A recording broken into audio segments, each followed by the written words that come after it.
নোয়াখালী সদর উপজেলার কাদির হানিফ ইউনিয়নে সেতু নির্মাণ না করায় ভোগান্তিতে গ্রামবাসী। এ বিষয়ে আরো জানাতে যুক্ত হচ্ছেন সহকর্মী মাওলা সুজন।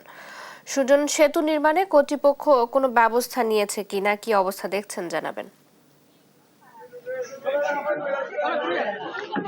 চৈতি, শুরুতে আপনাকে একটি তথ্য জানিয়ে রাখতে চাই যে আমি এখন যে জায়গায় দাঁড়িয়ে আছি এটি হচ্ছে নোয়াখালী জেলা শহর থেকে মাত্র 1.5 থেকে 2 কিলোমিটার দূরে, অর্থাৎ এটি একটি একদম শহরের কাছাকাছি একটি স্থান বলে আপনি মনে করতে পারেন। তা আসলে এখানে মাত্র এই 1.5 থেকে 2 কিলোমিটার শহর থেকে 1.5 থেকে 2 কিলোমিটার দূরের স্থানটিতে স্বাধীনতার পর থেকে কিন্তু এখানকার যে গ্রামবাসীরা রয়েছে তারা অত্যন্ত দুর্ভোগের মধ্যে রয়েছে একমাত্র একটি সেতুর কারণে। এই সেতুটি না হয় বা এই ব্রিজটি না হওয়ায় স্বাধীনতার পর থেকে গ্রামবাসীরা যে অত্যন্ত যে যাতায়াতের ক্ষেত্রে দুর্ভোগের মধ্যে রয়েছে।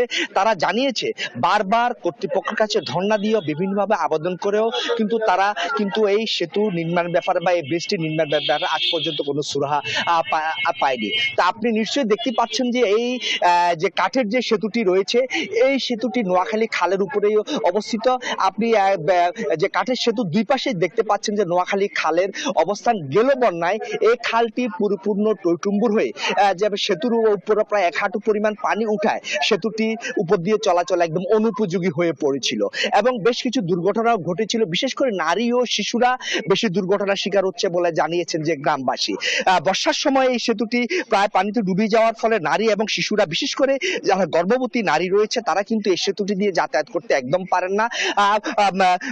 অপরদিকে কোনো যে চিকিৎসা সংক্রান্ত যে কোনো জটিলতায় পড়তে হয় বয়োবৃদ্ধ, শিশু এবং নারীদের ক্ষেত্রে। তো আমি এখন কথা বলবো বেশ কিছু গ্রামবাসীর সাথে। আমি জানাবো যে আসলে যে এই সেতুটি না হওয়ার কোনো কারণ বা আপনারা এ পর্যন্ত সেতুটির ব্যাপারে কোনো আন্দোলন বা কোনো ধরনের মানববন্ধন অথবা কোনো আবেদন করেছেন কিনা কর্তৃপক্ষের কাছে?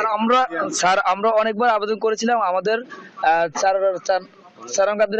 আমাদের চেয়ারম্যানের কাছে আমরা অভিযোগ করেছিলাম। আর আমাদের যে এমপি ছিল একরামুল করিম চৌধুরী, উনি আমাদেরকে অনেকবার আশ্বাস দিয়েছিল এবং এখানে অনেক মানুষের জড়ো করেছিল, কিন্তু আশা দেওয়ার পরও কিন্তু আমাদের এখানে হয়নি। আর আমাদেরকে বারবার বলেছিল যে আমাদের এই সেতুটা কাজ করবে, কিন্তু হয়নি আজ পর্যন্ত। স্বাধীনতার পর থেকে স্যার আমরা আমাদের এই সেতুটার কাজ আমরা নিজেরাই টাকা দিয়ে বহন করে আমরা এই সেতুটা নির্মাণ করেছিলাম স্যার। তো আমরা বাইরের কাছ থেকে, সরকার কাছ থেকে আমরা কিছু এখন পাইনি। আমরা চাই যে সরকারের কাছে এখন আবেদন করি যে আমাদের এই সেতুটার অনেক ক্ষতিগ্রস্ত মানুষ, অনেক ক্ষতিগ্রস্ত হয়ে আছে। এখন অনেক মানুষ এখানে বসবাস করে, প্রায় 300 মানুষের বসবাস, 2,500 মানুষের বসবাস করে। তো স্যার আমরা চাই যে এখন আকুল আবেদন জানাই যে আমাদের সেতুটা হলে আমাদের জনগণের জন্য অনেক উপকার হবে। ধন্যবাদ আপনাকে। আসলে তিনি যেমনটি জানাচ্ছিলেন যে আসলে যে এখানে প্রায় 250 থেকে 300 পরিবারের 2,500 থেকে 3,000 পরিবারের মানুষের বসবাস। তো এই সেতুটি দিয়ে তাদেরকে সার্বক্ষণিক চলাচল করতে হতো। আমার সাথে এই বিষয়ে কথা হয়েছে নোয়াখালী সদর উপজেলার প্রকৌশলী আবুল মনসুর আমাদের সাথে। তিনি জানিয়েছে এই সেতুর ব্যাপারে 50 মিটার দৈর্ঘ্যের এই সেতুর ব্যাপারে একটি প্রকল্প ইতিমধ্যে সংশ্লিষ্ট দপ্তরে প্রেরণ করেছেন। সংশ্লিষ্ট দপ্তর থেকে অনুমোদন এলে এর নকশা করা হবে এবং টেন্ডার আহ্বান করে যথাযথ প্রক্রিয়ার মাধ্যমে তারা যে কাজ শুরু করার একটি প্রক্রিয়া তারা শুরু করবেন। অপরদিকে জনসাধারণ বলছেন যে, গ্রামবাসী বলছেন যে অতি দ্রুতই যদি সেতু নির্মাণ কাজ শুরু হয় তারা এই ক্ষেত্রে খুবই উপকৃত হবেন এবং সামনে বর্ষার আগেই যদি এটি শেষ করা হয় তাহলে তারা যে বর্ষার মধ্যে দুর্ভোগ সেটি আর পোহাতে হবে না তাদেরকে। চৈতি হচ্ছে নোয়াখালী থেকে আমার কাছে সর্বশেষ। সুজন, ধন্যবাদ আপনাকে।